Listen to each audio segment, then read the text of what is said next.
Welcome back to Klepper's Corner, Today in History. April 9th is one of those dates where humanity really commits to a theme.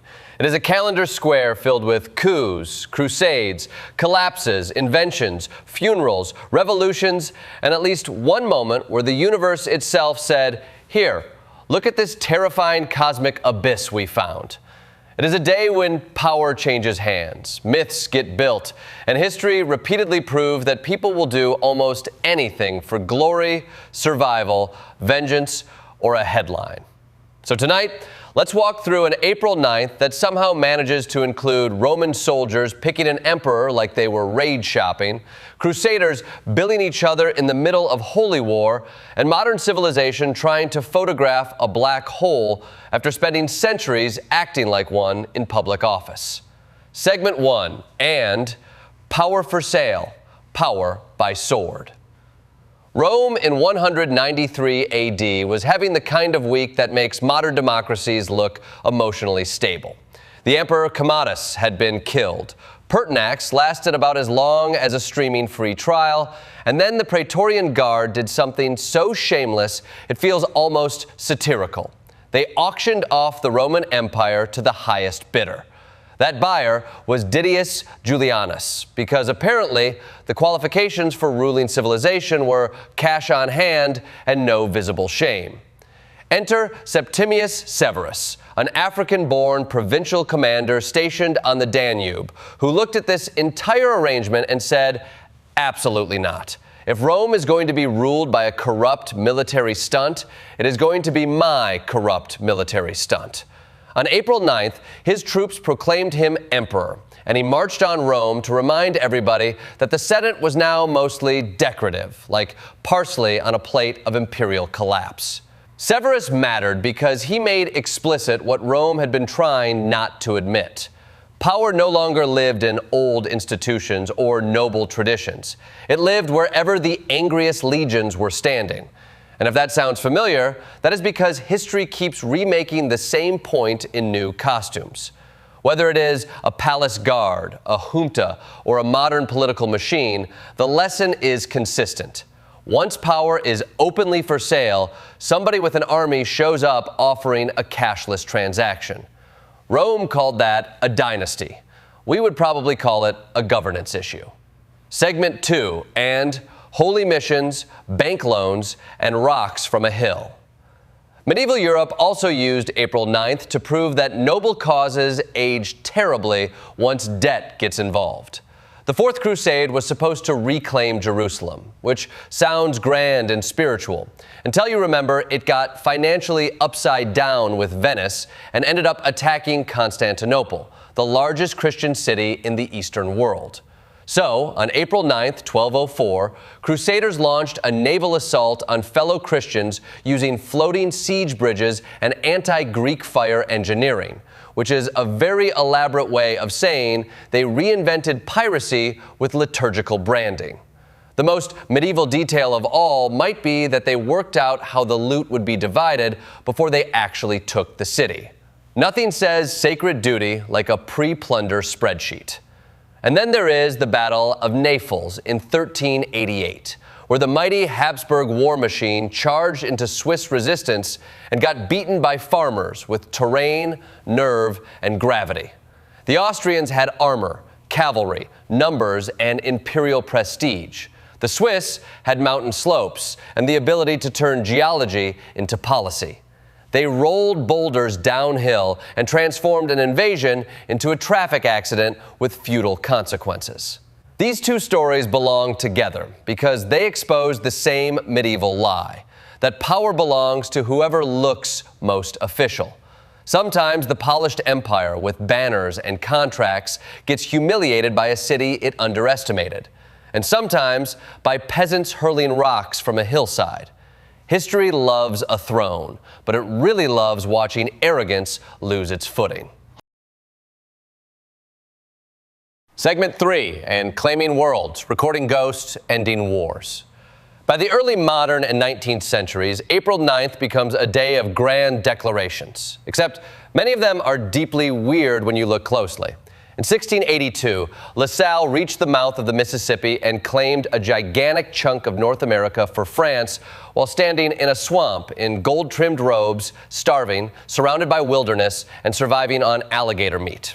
There is something very European about planting a symbol in mud, naming half a continent after your king, and acting like the alligators are now French subjects. It was geopolitics by costume drama. Then, in 1860, Edouard Léon Scott de Martinville recorded the first known human voice. Not so people could hear it, but so they could see sound. That is somehow more poetic than the later inventions. Humanity captured its own voice and then had no way to listen to it for nearly a century and a half. We literally haunted ourselves technologically. 5 years later, on April 9, 1865, Robert E. Lee surrendered to Ulysses S. Grant at Appomattox, ending the Civil War's main military struggle in a parlor owned by a man who had already tried moving away from the war once. Wilbur McLean is one of history's most unfairly funny supporting characters. The war began near his home, so he relocated to escape it, only for the war to follow him down and end in his living room. And then, exactly 1 year later, Congress overrode Andrew Johnson's veto to pass the Civil Rights Act of 1866, establishing birthright citizenship and showing that the war's real aftermath was not just reunion, but the fight over what freedom would actually mean. So April 9th gives us empire, memory, surrender, and citizenship, all circling the same question. Who gets to claim the future? The person holding the flag, the person holding the pen, or the people finally forcing the nation to honor its own promises? Segment 4, and singing against segregation, resisting tyranny, surviving atrocity. The 20th century uses April 9th to remind us that symbols can be life-saving, and silence can be deadly. In 1939, Marian Anderson stood at the Lincoln Memorial because Constitution Hall would not let a black woman sing there. So America, in one of its most efficient hypocrisies, denied one of the greatest voices on earth an indoor stage, and accidentally gave her one of the most powerful public platforms in the nation. She sang before 75,000 people under Lincoln's statue, and the setting said what the country still struggled to say aloud. Liberty sounds ridiculous when it has a guest list. The following year, Nazi Germany invaded Denmark and Norway. In Norway, the cruiser Blucher led the charge into Oslo Fjord like an armored certainty, and got sunk by what the Germans treated as an outdated fortress with obsolete weapons. It turns out old defenses can still ruin a new empire's morning. In Denmark, King Christian X stayed put under occupation and rode alone through Copenhagen, turning a simple daily act into a national refusal to spiritually surrender. Then in 1942 came Bataan, where exhausted American and Filipino troops surrendered after months of resistance, only to be driven into the horror of the Death March. That story strips away every romantic illusion about war. Glory is not the word. Survival is. And in 1945, Dietrich Bonhoeffer was executed just weeks before liberation, a theologian killed by a collapsing Nazi regime because he treated faith as something that required action rather than excuses. This whole segment is about moral visibility. Marian Anderson stood where the country could see her. Christian X rode where his people could see him. Bonhoeffer died because the regime saw him clearly. History is brutal, but it keeps asking the same question. When the moment comes, will you be visible on the side of human dignity, or will you hide behind procedure while the worst people in the room take attendance? Segment 5, and the long negotiation between justice and spectacle. April 9th also contains the kind of modern history where liberation, reform, and image are all tangled together so tightly you can barely separate them.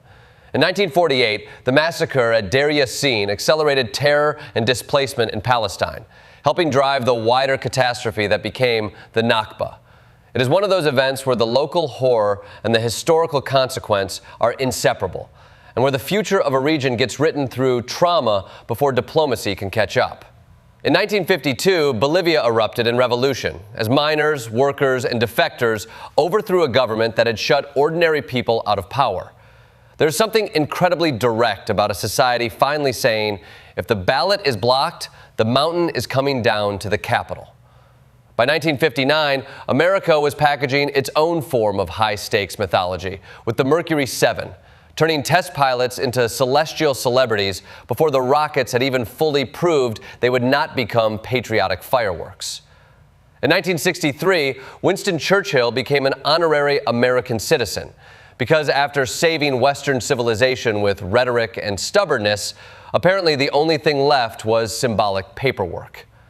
In 1965, the Astrodome opened and changed sports forever, which is fitting for a country that will solve climate discomfort with architecture before it solves half its other problems with policy.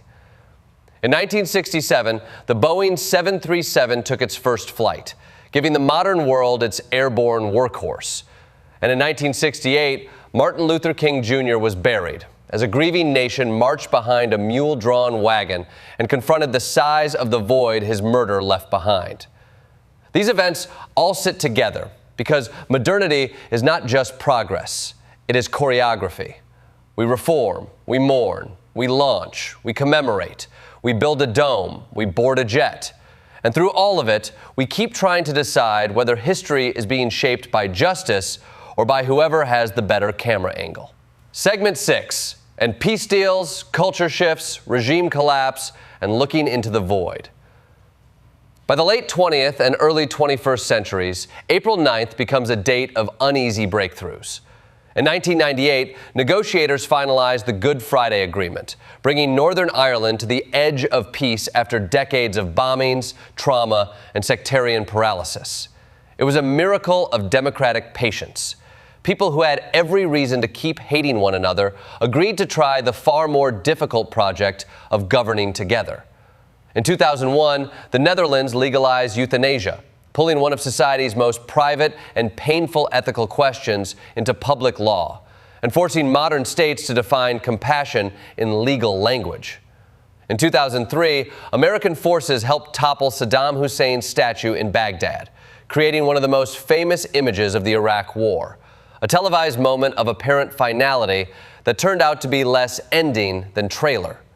It looked like resolution because statues are easier to pull down than systems, and military footage is much cleaner than occupation. In 2005, Prince Charles married Camilla Parker Bowles, which mattered less as romance than as institutional adaptation, the British monarchy dragging itself into the modern age with all the enthusiasm of a tuxedo being forced through therapy. And in 2019, humanity released its first image of a black hole, staring across 55 million light years to finally visualize the kind of darkness science had long predicted, which may be the perfect closing image for April 9th. After centuries of emperors, crusades, surrenders, revolutions, funerals, and staged topplings, our species used a planet-sized telescope to photograph the universe's most elegant abyss. History, apparently, wanted one last mirror. In conclusion, April 9th is not just a date packed with events.